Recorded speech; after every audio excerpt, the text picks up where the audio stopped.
ಅನುದಿನ ಅನುಕ್ಷಣ ಮನೆಯಲ್ಲೂ ಕಲಿಯೋಣ, ಕಲಿಕೆಯ ಹೊಸ ಹಾದಿಯಲಿ ಜೊತೆಗೂಡಿ ಹೆಜ್ಜೆಯ ಹಾಕೋಣ, ಸಂತಸದಿ ಕಲಿಯೋಣ ನಮ್ಮ ಹೆಮ್ಮೆಯ ಈ ಕ್ಲಾಸಿನಲ್ಲಿ. Yes, sir. Yes, teacher. Present, ma'am. अस्सलामुअलैकुम रहमतुल्लाहि वबरकातुहू। अज़ीज़ बच्चों, संवेदा की ई क्लास के मेरे दूसरे वक्फ़े में आप तमाम का पुरजोश इस्तकबाल करता हूँ। मैं मोहम्मद इमामुद्दीन, सदर मुदर्रिस, सरकारी Urdu higher primary school Erandi, taluka Basavakalyan, ज़िला बीदर।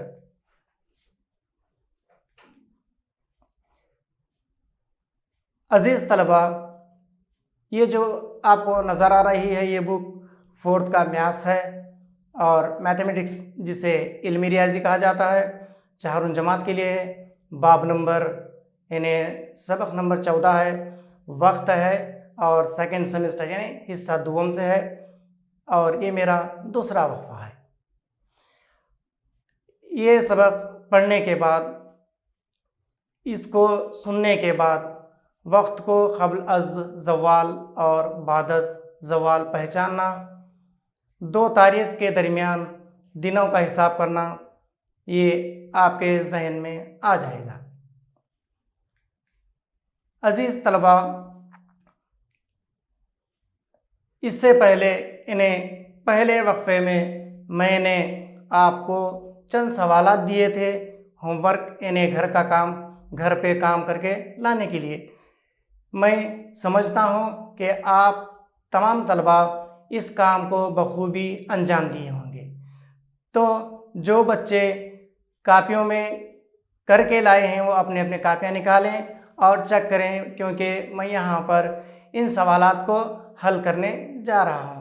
मेरे पिछले वक्फ़े में मैंने आपको चंद सवालात घर पर कर लाने के लिए दिया था। चलिए देखते हैं आपने उसको किया है या नहीं। चलिए आप अपने अपने कापियाँ निकालिए और यहाँ पर मेरे पास भी आप देख सकते हैं कि आपने और मैंने जो काम किया है, जो वर्क किया है, सही है या गलत है। चलिए देखिए, आप बोर्ड पर देख सकते हैं। मैंने आपको चंद सवालात दिए थे। इस घड़ी को देखिए और घड़ी को देखते हुए आप जवाबात लिखिए। तो सबसे पहला सवाल था, घड़ी में कितनी सुइयाँ होती हैं? तो आपने इसका जवाब बिल्कुल दुरुस्त लिखा है। चलिए मैं भी आपको इसका जवाब बतलाता हूँ। यहाँ पर आप गौर से देखिए, घड़ी में 3 सुइयाँ होती हैं, यानी हम आम ज़बान में इन सुइयों को कांटे भी कह सकते हैं। यानी एक घड़ी में 3 कांटे या सुइयाँ होती हैं। चलिए दूसरा सवाल देखें, आपने भी किया है और मैं आपको यहाँ पर बता रहा हूँ। दूसरा सवाल जो है, छोटी सुई क्या बतलाती है? आप भी सही लिखे हैं और मैं भी यहाँ पर आपको बतला रहा हूँ, गौर कीजिए। छोटी सुई घंटा बतलाती है, बिल्कुल सही जवाब आपने लिखा है। अब आगे बढ़ते हैं हम, तीसरा सवाल देखते हैं। यहाँ पर तीसरा सवाल क्या है, देखिए बच्चों, सबसे बड़ी सुई क्या बतलाती है? आपने लिखा है, इसका जवाब बिल्कुल दुरुस्त है और मैं भी यहाँ पर आपको बतला रहा हूँ कि सबसे बड़ी सुई क्या बतलाती है, यानी सबसे बड़ा जो कांटा है वो क्या बतलाता है। तो देखते हैं इसका जवाब, बड़ा कांटा जो है मिनट बतलाता है। तो मैं समझता हूँ कि मेरे पिछले वक्फ़े में जो आपने पढ़ा है बिल्कुल उसको अच्छी तरीके से समझा है, अच्छी तरीके से जहन में बिठा लिया है। आप जो है गौर फिक्र से क्लास को सुन रहे हैं और तमाम सवालात के जवाब आप आसानी से दे रहे हैं। चलिए आगे बढ़ते हैं। अब आपके सामने जो है यहाँ पर एक घड़ी बतलाई गई है। इसमें जो है पहले जब घड़ियाँ ईजाद हुई थी उस वक्त ये घड़ी यहाँ पर मौजूद थी। अज़ीज़ बच्चों, वक्त मालूम करने के लिए मुख्तलिफ़ अदवार में मुख्तलिफ़ घड़ियों का इस्तेमाल होता रहा है, जैसे कि आप तस्वीर में देख रहे हैं। ये एक पेंडुलम घड़ी है जो कई साल पहले इस्तेमाल होती थी। अज़ीज़ बच्चों, इसमें ख़ासियत ये थी कि 12 घंटों तक ये घड़ी चलती थी। जैसे ही 12 के बाद 13वां घंटा जब स्टार्ट होता था, इसमें इस पेंडुलम का ये जो सामने आपको नज़र आ रहा है, इसका दरवाज़ा खोलकर इसको हाथ से इस तरह चाबी दी जाती थी। इन्हें पूरा फुल चाबी देने के बाद फिर ये पेंडुलम, ये घड़ी पूरे 12 घंटे चलती थी। अजीज़ तलबा, इस घड़ी को आपने मस्जिदों में भी देखा होगा। इन्हें आज के ज़माने में ये घड़ी बहुत ही कम नज़र आ रही है। पहले ये मस्जिदों में या खानखाहों में या ऐसे जगहों पर जहाँ पर लोगों की बैठक होती थी, वहाँ पर रखी जाती थी। और इसमें ख़ास बात और एक थी, मिसाल के तौर पर 1 बज गया तो ये घंटी टंग बोल के 1 बजाती थी, 2 बज गए तो यहाँ पर टन टन 2 आवाज़ें आती थी। तो लोग समझते थे अब 2 बज चुके हैं। जैसा जैसा ज़माना तरक्की करता गया वैसे वैसे घड़ियों के नमूने भी बदलते गए। अजीज़ तलबा, आपने मेरी पिछली क्लास में तमाम घड़ियों का मुशाहिदा किया है। उस तरीक़े से जैसे जैसे दौर बदलता गया वैसे वैसे घड़ियों में भी तरक्की आती गई। आप देख रहे हैं मेरे हाथ में भी एक घड़ी है। ये भी जो है तरक्की का एक मिसाल है, तरक्की की एक मिसाल है। इस तरीक़े से घड़ियाँ वजूद में आती गई।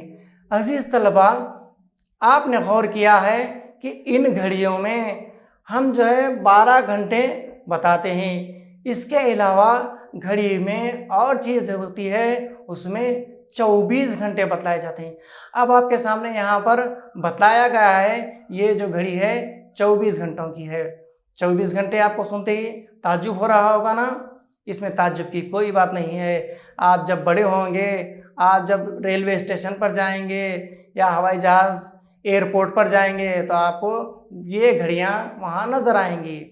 तो अजीज़ तलबा, इस घड़ियों के तारुफ के बाद हम और आगे चलते हैं।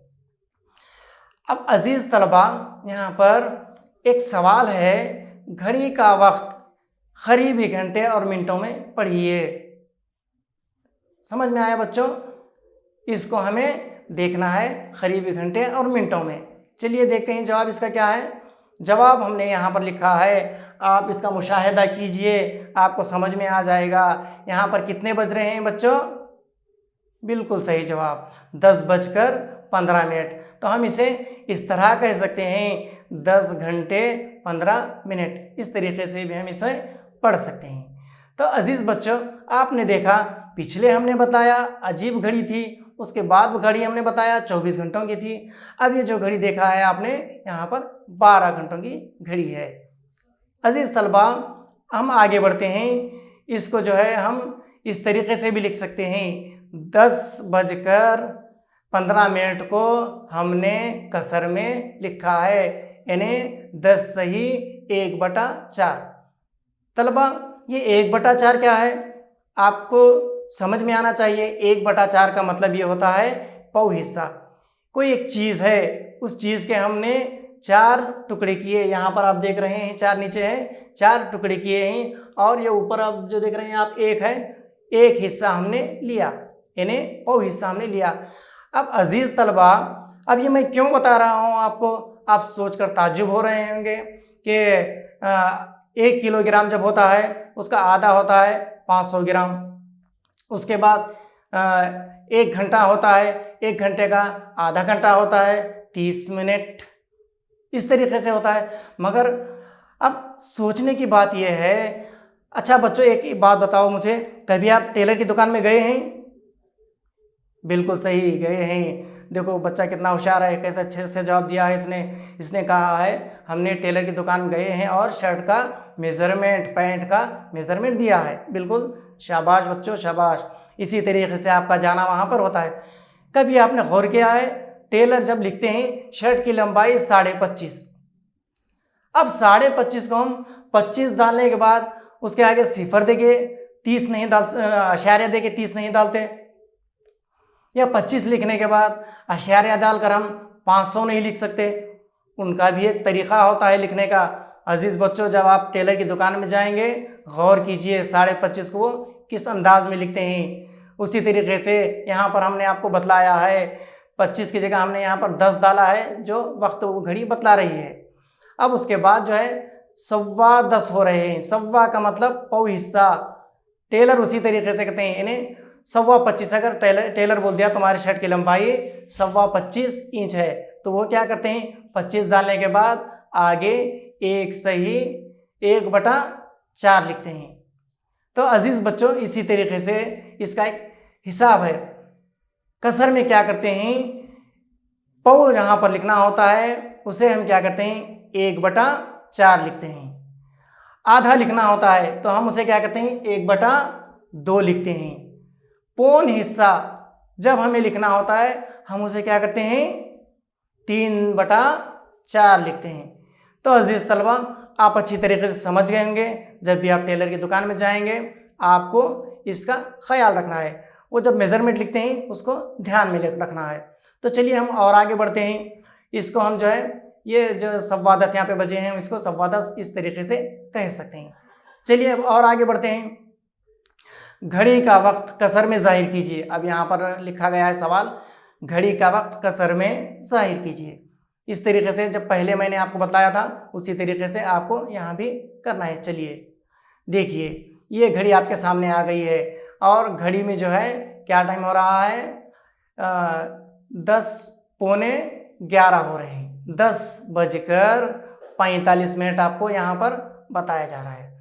अब हम 10:45 को किस तरीके से लिखेंगे, यहाँ पर आप देख रहे हैं 10 सही 3/4 यानी 11:45 हम इसे कह सकते हैं। अगर हम घंटे में बता रहे हैं इसको तो 10 घंटे और 45 मिनट कह सकते हैं। अब देखिए आगे 11:45 ये घड़ी हमको क्या बता रही है 11:45। चलिए अजीज तलबा और आगे हम बढ़ते हैं।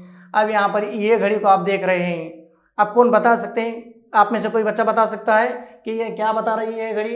इस घड़ी पे गौर कीजिए आप। हाँ आप बोलिए, बिल्कुल सही जवाब है। हाँ इसी तरीके से हिम्मत से बोलना। हाँ चलिए ठीक है, यहाँ पर जो है 8:30 बज रहे हैं। आप भी घड़ियों पे गौर कीजिए। तो अजीज़ बच्चों, इसको कसर में किस तरीके से लिखते हैं ये मैं आपको बताऊंगा। चलिए देखते हैं। यहाँ पर हमारे सामने आ चुका है 8 और उसके बाजू हमने एक लकीर मारकर ऊपर 1 नीचे 2 लिखा है। तो इसका मतलब क्या हुआ बच्चों, बिल्कुल सही जवाब आधा। तो इसका मतलब ये हो रहा है 8:30। अब हम इसे कह सकते हैं 8:30।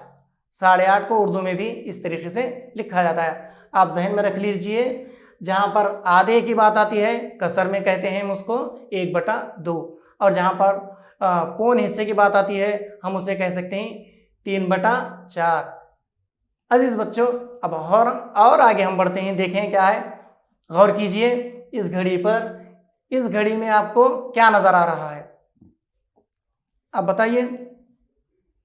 हाँ बिल्कुल सही जवाब है। ये घड़ी बता रही है 9:15।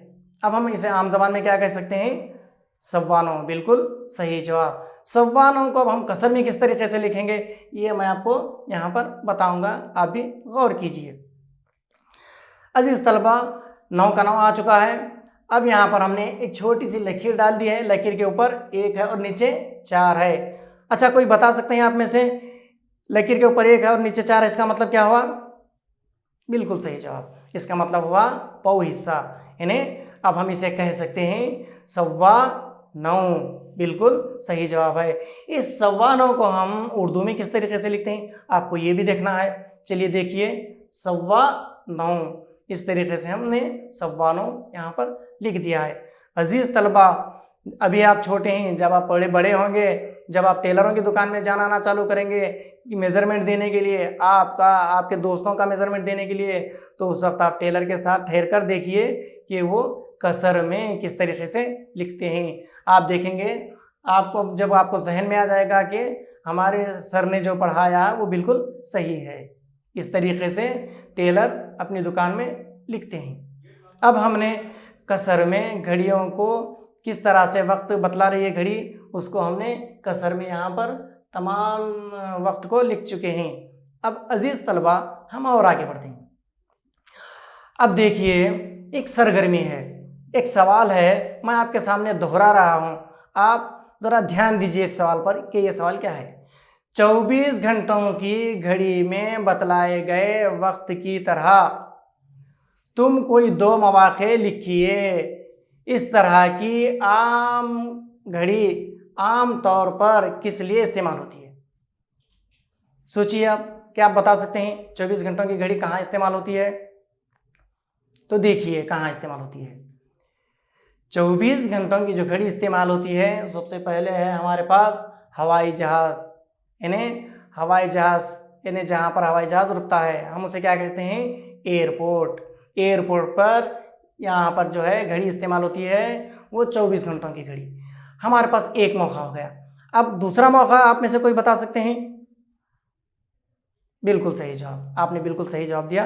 तो दूसरा मौका है रेल के रुकने की जगह, बिल्कुल सही जवाब है, जिसे हम क्या कहते हैं? Railway station. रेलवे स्टेशन, ये 2 जगहें ऐसी हैं जहां पर 24 घंटों की घड़ी का इस्तेमाल होता है। अजीज तलबा, आपके समझ में ये बिल्कुल आ चुका होगा कि 24 घंटे की घड़ी कहाँ इस्तेमाल होती है। आपके समझ में आ गया? शाबाश, आपके समझ में बिल्कुल आ चुका है। चलिए अजीज बच्चों, हम और आगे बढ़ते हैं। देखिए यहाँ पर क्या लिखा है, मैं एक मरतबा पढ़ता हूँ, आप गौर कीजिए। इन्हें दिनों की ज़रूरत है, चंद काम हैं जिसे हम दिन लग सकते हैं करने के लिए।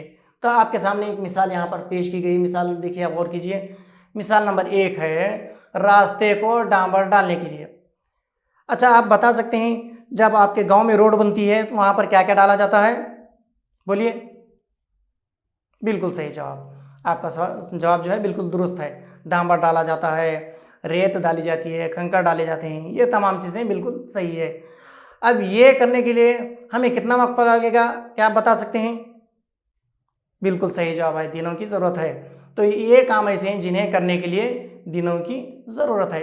तो अब इसमें से 2 सवाल हैं यहाँ पर, क्या आप बता सकते हैं इसके अलावा और क्या क्या कर सकते हैं दिनों में? हाँ बोलिए।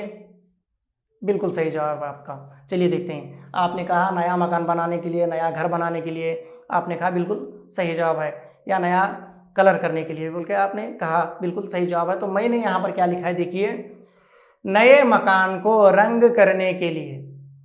कभी आपने देखा है आपने कलर चुना वगैरह आपके घरों को लगाते हैं? बिल्कुल सही। तो चुना या कलर लगाने के लिए कितने घंटे लगते हैं? बिल्कुल सही जवाब, घंटे नहीं बल्कि दिन लगते हैं। ये आपका जवाब बिल्कुल दुरुस्त है। अब दूसरा जवाब क्या है, आप कोई बता सकते हैं आप में से? हाँ बोलिए। बिल्कुल सही। देखिए आप, मैं यहाँ पर आपको लिख रहा हूँ, आप तमाम बच्चे यहाँ पर गौर कीजिए। गांव के लोगों की मरदमशुमारी करने के लिए।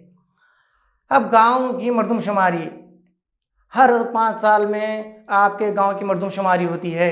वहाँ पर जो है टीचर्स आके गांव के लोगों के नाम लिखते हैं, उम्र लिखते हैं, फिर बच्चों के बारे में लिखते हैं। ये करने के लिए उन्हें कितने घंटों की ज़रूरत है बताइए? ये घंटों की नहीं बल्कि दिनों की ज़रूरत होती है। तो ये चंद काम ऐसे हैं, इन्हें करने के लिए हमें दिनों की ज़रूरत होती है। अजीज़ तलबा, आपको मज़ा आ रहा है, आप दिलचस्पी से पढ़ रहे हैं, मुझे ऐसा महसूस हो रहा है। चलिए माशाल्लाह, आपके जज्बात को देखते हुए मुझे ऐसा लग रहा है कि सर और आगे क्या बताने वाले हैं। चलिए और आगे मैं आपको ले चलता हूँ और आगे बताता हूँ। अब देखिए बच्चों, यहाँ पर मैंने लिखा है इन्हें महीनों की ज़रूरत है। ये काम ऐसे हैं, इन्हें करने के लिए महीने लग सकते हैं हमें। तो महीनों का हिसाब, तो सबसे पहले मैंने यहाँ पर एक मिसाल दी है, आप मिसाल को गौर से सुनिए, मैं पढ़ रहा हूँ। एक मौसम से दूसरे मौसम की तब्दीली। हाँ, अच्छा बताइए, एक मौसम से दूसरे मौसम की तब्दीली में कितने घंटे लगते हैं? हाँ बिल्कुल सही जवाब, आप ध्यान देकर पढ़ रहे हैं, आपका सारा जहन जो है मेरी तरफ है। अब मुझे समझ में आ चुका है, यहाँ पर घंटों की नहीं बल्कि महीनों की ज़रूरत है। आपने बिल्कुल सही जवाब दिया। तो एक मौसम से दूसरे मौसम की तब्दीली के लिए महीनों की ज़रूरत होती है। अब उसी तरीके से ये 2 जो कॉलम दिया है मैंने, उसके भी जवाब आप अगर बताएं तो बहुत अच्छा होगा। चलिए अब बताइए। ठीक है, चलिए हम भी देखते हैं। एक नया मकान बनाने के लिए, या हमने यहाँ लिखा है तामीर करने के लिए। आपने कहा बनाने के लिए, बनाने और तामीर करने एक ही मकसद तो एक ही है, बनाना या तामीर करना। तो नया मकान तामीर करने के लिए बतलाइए आप कितने दिनों की ज़रूरत होती है? हाँ बिल्कुल सही जवाब है, दिनों की नहीं बल्कि महीनों की ज़रूरत होती है। अब चलिए अब दूसरा कॉलम भी देखते हैं। दूसरे कॉलम में हमने क्या लिखा है, कोई बता सकता है आप? महीनों की ज़रूरत और किस में लगती है, बताइए। बिल्कुल सही जवाब, आपने जो जवाब दिया है वो अलग है, मैंने यहाँ पर अलग लिखा है। आपका भी जवाब बिल्कुल दुरुस्त है। तो यहाँ पर देखिए मैंने लिखा है बहरी जहाज़ तैयार करने के लिए। अच्छा बताइए बहरी जहाज़ का मतलब क्या होता है? ठीक है, बिल्कुल सही जवाब है। बहरी जहाज़ तैयार करने के लिए भी महीनों की ज़रूरत लगती है। अजीज़ तलबा, आप जो जवाब दे रहे हैं मुझे ऐसा महसूस हो रहा है आप घर में पढ़ कर आए हैं।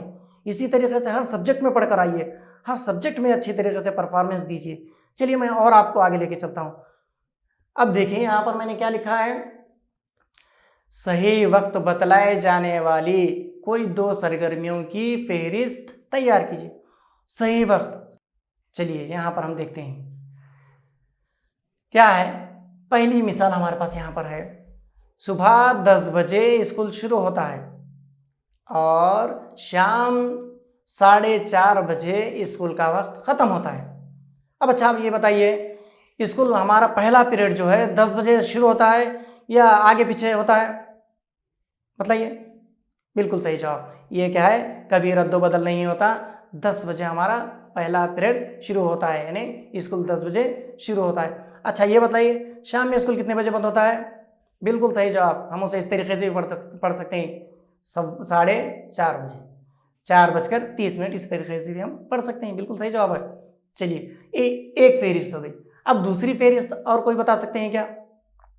हाँ बिल्कुल सही जवाब, क्योंकि आपको बहुत इंटरेस्ट है, मुझे महसूस ऐसा हो रहा है। जब भी आप मैं पूछ रहा हूँ आप बिल्कुल हर चीज़ का नाम ले रहे हैं। ये भी एक जवाब बिल्कुल करेक्ट है, देखेंगे क्या मैंने भी वही लिखा है, देखेंगे। हाँ बिल्कुल सही जवाब है आपका, मैंने भी वही लिखा है, देखिए पढ़ रहा हूँ मैं। तलबा, आप बच्चे तलबा शाम 5 बजे से शाम 6 बजे तक क्रिकेट खेलते हैं। अजीज़ तलबा, यहाँ पर एक मिसाल है, सवाल है, गौर कीजिए। अनस क़ब्ल अज़ ज़वाल 7:30 बजे घर से निकलकर क़ब्ल अज़ ज़वाल 9 घंटे को मदरसा पहुँचता है। वो मदरसा पहुँचने के लिए कितना वक्त है? यानी क़ब्ल अज़ ज़वाल, हाँ दोनों भी क़ब्ल अज़ ज़वाल। इससे पहले मैं आपको समझाया हूँ कि 12 बजे दोपहर जब 12 बजते हैं उससे पहले तक ये जो रहता है क़ब्ल अज़ ज़वाल ही रहता है। तो क़ब्ल अज़ ज़वाल 7:30 बजे जो है बच्चा घर से निकला अनस, और 9 बजे मदरसा पहुंच चुका। तो इस बीच वो अनस जो है वक्त कितना लिया? अब इसके लिए हमें क्या करना है, कोई बता सकते हैं? बिल्कुल सही जवाब, हमें क्या करना है यहाँ पर तफरीक करना है। तो चलिए हम तफरीक करते हैं। तो देखते हैं, सबसे पहले मैंने यहाँ पर लिखा है क़ब्ल अज़ ज़वाल 9 बजे मदरसा पहुँचा। 9 बजे अनस मदरसा पहुँचा। उसके नीचे मैंने यहाँ पर लिखा है कि क़ब्ल अज़ ज़वाल 7:30 बजे घर से निकला। आप देखिए यहाँ पर जमा हमको ये तफरीक हमको यहाँ पर करनी है। अजीज़ तलबा, अब हम सोचेंगे, देखेंगे कि इधर जो लिखा है हमने मिनट लिखा है और उधर घंटा लिखा है। अब आप बताइए हमारे पास घंटे कुछ भी नहीं हैं, क्या उस घंटों में से 30 मिनट हम निकाल सकते हैं? बोलिए। हाँ बिल्कुल सही जवाब, नहीं निकाल सकते। तो हमें क्या करना चाहिए, हम जब तफरीक करते हैं तो बाजू वाले के पास से 1 लेते हैं, बाजू वाले के पास से 1 लेके देते हैं, तो वो क्या है 10 बन जाता है। मगर यहाँ पर जो है मिनट है, 1 घंटे में कितने मिनट होते हैं बताइए आप? बिल्कुल सही जवाब, 60 मिनट होते हैं। तो 60 मिनट हमें यहाँ पर लेना है। चलिए ले लेते हैं, 1 घंटा ले लेते हैं वहाँ से। 1 घंटा लेने के बाद क्या बन गया देखिए आप? बिल्कुल सही जवाब, 60 मिनट बन गए। अब हम तफरीक करेंगे, सिफर में से सिफर गया, हमारे पास कितना बचा? सिफर ही बचा। अब यहाँ पर जो है 6 है और नीचे जो है 3 है, 6 में से 3 गया तो हमारे पास कितना बचा? 3 बचा। अब देखिए तलबा, यहाँ पर जो है 9 था, यानी 9 घंटे थे, 1 घंटा दे दिया। अब यहाँ हमारे पास बन गया है 8 घंटे। अब 8 घंटे में से हम क्या कर रहे हैं? 7 घंटे निकाल रहे हैं। जब 7 घंटे निकल गए तो हमारे पास कितने घंटे बचे? बिल्कुल सही जवाब, 8 में से 7 गया, 1 बचा। तो अनस जो है मदरसा पहुंचने के लिए कितना वक्त लिया? 1 घंटा 30 मिनट लिया। चलिए देखते हैं, एक सरगर्मी है, अब आपको बताना है, कौन जल्दी बताते हैं देखेंगे। सवाल मैं पढ़ रहा हूँ, देखिए यहाँ पर आप। रहीम एक किसान है, वो खेत से घर वापस आ रहा है, तस्वीर का मुशाहिदा कीजिए, घड़ी क्या जाहिर कर रही है, ये क़ब्ल अज़्ज़वाल है या बाद अज़्ज़वाल है। आप देखिए, घड़ी को भी देखिए और रहीम को भी देखिए। हाँ, अब बताइए। हाँ, बिल्कुल सही जवाब। जो खेतों से वापसी का वक्त होता है वो बाद अज़्ज़वाल का होता है। तो यहाँ पर क्या है, किसान रहीम जो है खेत से घर वापस आ रहा है, तो ये बाद अज़्ज़वाल है। बिल्कुल आपका सही जवाब है। आप अच्छी तरीके से समझ रहे हैं, मुझे बहुत खुशी हो रही है। चलिए अब और आगे बढ़ते हैं। अजीज़ तलबा, यहाँ पर एक मिसाल है, देखिए मिसाल को मैं पढ़ रहा हूँ, आप भी गौर कीजिए इस पर। एक मदरसे में दशहरे की छुट्टियाँ अक्टूबर 3 से शुरू हुई, यानी 3 तारीख से अक्टूबर की छुट्टियाँ शुरू हुई।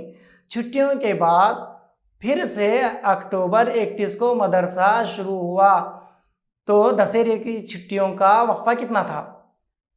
देखिए बच्चों, 30 से जो है छुट्टियाँ हो गई और 31 अक्टूबर को स्कूल मदरसा शुरू हो रहा है, तो देखेंगे हम वक्फा कितना है।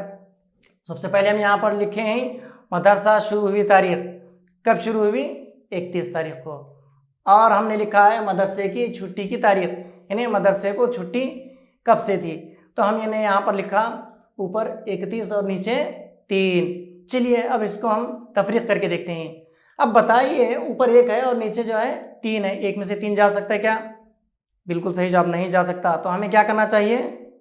बिल्कुल सही, बाजू वाले के पास से 1 लेना चाहिए। चलिए ले लेते हैं। देखिए बाजू वाले के पास से हमने 1 लिया, अब ये कितना बन गया बच्चों? बिल्कुल सही जवाब, 11 बन गया। 11 में से 3 चले गए, हमारे पास बचे 8। अभी जो 3 था, बाजू वाले को 1 दे दिया, अब वो कितना बना बच्चों? 2 बन गया है। अब 2 में से 0 यानी कुछ भी नहीं गया, तो हमारे पास क्या बचा? 2 ही बच गया। तो अब बताइए छुट्टियों का वक्फा कितना था, कौन बता सकते हैं? हाँ बिल्कुल सही, मदरसे की छुट्टियों की मुद्दत 28 दिन थी। मिल रहा है। चलिए इस बच्चों और आगे हम बढ़ते हैं। अब यहाँ पर देखिए एक सवाल हमें पढ़ रहा हूँ। सुलेमान रेल में टुमकुर को जाने के लिए टिकट खरीदता है, यानी रेल से जा रहा है सुलेमान, टिकट खरीद लिया। टिकट में रेल की रवानगी का वक्त 14 घंटे रखा गया है। वो घबरा गया क्योंकि उसको 12 घंटों वाली घड़ी में पढ़ना जानता था। रेल की रवानगी का वक्त 24 घंटों की घड़ी में लिखा है। हम इसे किस तरीके से कह सकते हैं? अब इस टाइम को देखते ही सुलेमान एकदम घबरा गया कि ये क्या है, उसने हैबत खा लिया। तो चलिए उसकी हैबत को अमल करते हैं। देखिए यहाँ पर घड़ी है, अब 24 घंटों की ये घड़ी है, तो वहाँ पर लिखा गया वक्त क्या है? बिल्कुल सही जवाब है। हाँ, 12 घंटे की घड़ी में हमको देखना पड़ेगा क्योंकि वहाँ पर 14 घंटे लिखा हुआ है। तो आप देखिए वहाँ पर आपको कितना बतलाया जा रहा है? बिल्कुल सही, 2 बताया जा रहा है। तो हम देखते हैं, अमल करके देखेंगे भाई, अमल करने के बाद हमको मालूम होगा। चलिए सबसे पहले जो है यहाँ पर दर्ज था 14 घंटे, अब उसके बाद जो है हम उसको 12 घंटे की घड़ी में तब्दील करेंगे। तो हमें क्या करना चाहिए? अब बिल्कुल सही तफरीक करना चाहिए। चलिए 0 में से 0 गया, कितना रहा हमारे पास? 0 ही रहा। अब ये भी 0 में से 0 गया, हमारे पास कितना रहा? 0 ही रहा। अब उसके बाद देखते हैं, ऊपर 4 है और नीचे 2 है। 4 में से 2 गया, हमारे पास कितना बचा? बिल्कुल सही, 2 ही बचा। अब देखिए किनारे, ऊपर भी 1 नीचे भी 1, 1 में से गया 0। बच्चों सुलेमान जिस तरीके से घबरा गया, क्या आप इस तरीके से घबरा सकते हैं? हाँ बिल्कुल नहीं घबराएंगे, क्योंकि आपको मालूम हो चुका है, अब आप अच्छी तरीके से समझ चुके हैं। चलिए अब और आगे बढ़ते हैं हम। तो 14 घंटे की घड़ी को 12 घंटे की घड़ी में हम क्या कह सकते हैं? 2 घंटे कह सकते हैं। चलिए अब और आगे बढ़ते हैं।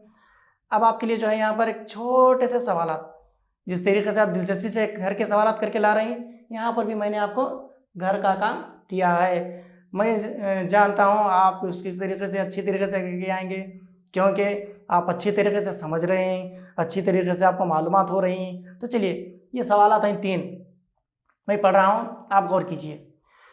यहाँ पर आपको घड़ी है, देखिए आप घड़ी को भी देखिए। घड़ी को देखने के बाद आपको इन सवालात के जवाब लिखने। तो पहला सवाल हमारे पास है, घड़ी में कितनी सुइयाँ होती हैं? सुइयाँ मतलब हम जिसे कांटे कहते हैं, ये जो आपको नज़र आ रहे हैं ये वही हैं। इसको हम क्या कहते हैं? सुइयाँ। सुइयाँ, कितनी सुइयाँ लिखना है। उसके बाद सवाल नंबर 2 लिख लीजिए, छोटी सुई क्या बतलाती है? ये छोटी सुई है वो क्या बतलाती है? अब उसके बाद देखिए तीसरा सवाल क्या है। तीसरा सवाल मैं पढ़ रहा हूँ, आप भी लिख लीजिए, सबसे बड़ी सुई क्या बतलाती है? आपका बहुत बहुत शुक्रिया।